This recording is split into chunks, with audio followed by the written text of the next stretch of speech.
जी, नमस्कार सर जी। और मेरा नाम राजेंद्र प्रसाद है। बेसिकली मैं भरतपुर से हूँ। मेरा प्रॉपर्टी डीलर का बिजनेस था और बिजनेस के साथ साथ मैंने सेल्स ऑफ बिजनेस को ज्वाइन किया। और सर मेरे को क्या है, लंबे समय से अस्थमा की बीमारी थी। मेरे पिताजी और मम्मी जी बोला करती थी कि बेटा तेरे नाना को भी ये बीमारी थी और मुझे भी ये बीमारी है। और अस्थमा की बीमारी तेरे को बचपन से ही है, काफी निमोनिया हुआ करता था। तो ये सही के लिए तो हमने बहुत दवाई कराई थी। तो जैसे जैसे मैं बड़ा हुआ तो करीब मेरे को क्या है, सर्दी में और बरसात में तो बहुत ही ज्यादा प्रॉब्लम रहती थी।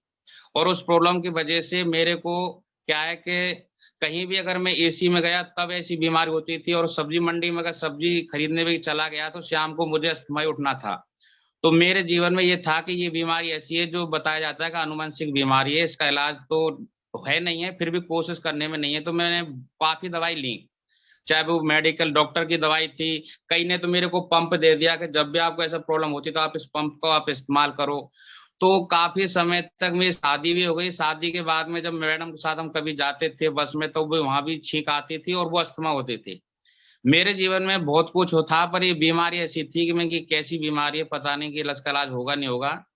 तो मेरे को एक हैदराबाद का व्यक्ति था, बता रहा था कि मैं वहाँ ठेकेदारी करता था और मेरे को भी बहुत बड़ी बीमारी थी। मैंने हैदराबाद की मच्छी भी खाई है, उससे कुछ नहीं हुआ। पर मेरे को दो टेबलेट हैं जिसका नाम एक सेट्रिजिन और बेटनोसोल, उसकी कीमत ज्यादा नहीं है। अगर आप उनको लेंगे तो आपको ये बीमारी खत्म तो नहीं होगी पर आपको परेशान नहीं करेगी।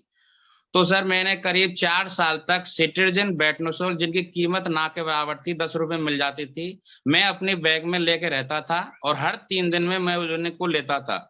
जिस दिन मैं लेता था उस दिन मुझे दिन तक मतलब आंखों में नींद सी बनी रहती थी और मैं बहुत परेशान रहता था। जैसे जैसे मैंने सेल्स ऑफ बिजनेस को ज्वाइन किया, इस बिजनेस के दराकाल में मैं क्या है कि चेन्नई गया था और धर्मवीर शास्त्री में जब फोन करते थे गुरुजी तो मैं फोन नहीं उठा पाता था। सर पूछते राजेंद्र जी क्या होगा, तो गुरुजी को ये पता चल गया कि राजेंद्र ने शाम को सिट्रजिन ली है और उसकी वजह से ये सो रहा होगा, इसलिए फोन रिसीव नहीं किया है। तो धर्मवीर सर बताते थे कि मेरी बेटियों को भी एलर्जी है जिनकी मैं दवाई जयपुर से लाया करता हूँ, आप अगर मेरे साथ वहां चलना, आपको भी हो सकता है रिलीफ मिल जाए। पैसा खर्च करने की वजह से मैं कई बार क्या है कि डॉक्टरों को इग्नोर करता था कि मैं बहुत पैसा खर्च कर चुका हूँ, लोग तो सलाह दे ही रहे हैं पर इलाज हो नहीं रहा है। मेरी सिस्टर आगरा में जिनको भी ये बीमारी थी, बहुत मेरे जीजाजी बहुत पैसा खर्च करते, उनको भी फायदा नहीं पड़ा। पर मैंने सेप शॉप से रीसेलिंग में क्या है कि जैसे अभी मौका मिल रहा रीसेल करने का, तो मैंने काफी हजार का सामान परचेज किया था। उसमें नोनी को भी मैंने परचेज किया था। तो मैं उसको बेचने के चक्कर में लोगों को तो बेचे जा रहा था, पर कभी हिम्मत ये नहीं पड़ रही थी कि मैं इसको खाऊं। पर खाने की हिम्मत नहीं, पर काफी समय तक वो जो बिक नहीं रही थी तो हमारे पास में रखी थी मैं कि क्या करें, लॉकडाउन लग गया। अब जैसे ही लॉकडाउन लगा था तो शेड्यूल बन गया कि आपको शुरू से लेकर शाम तक ये करना है।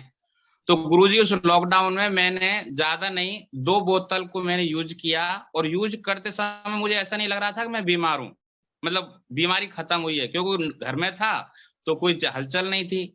पर धीरे धीरे जब मेरे साथ में ये मौसम बदला, मैं बाहर घर से बाहर निकला, तो गुरुजी आज मुझे बताते हुए बड़ा फक्र होता है। मैं वाकई में नौनी का और सेप्सो का हृदय से आभारी हूँ। आज मुझे 1.5 साल से ज्यादा समय हो चुका है।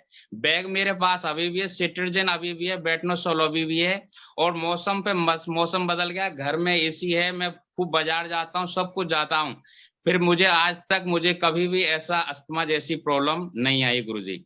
और बाकी मैं तो बस यही कहना चाहूंगा, इस बहुत लाजवाब प्रोडक्ट हैं। वो बोलते हैं 300 बीमारियों में काम आती है, पर मैं बताता हूँ जिसके पास में जो बीमारी है वो इस्तेमाल जरूर करें, बीमारी जड़ से खत्म हो जाएगी। जय हो सर जी।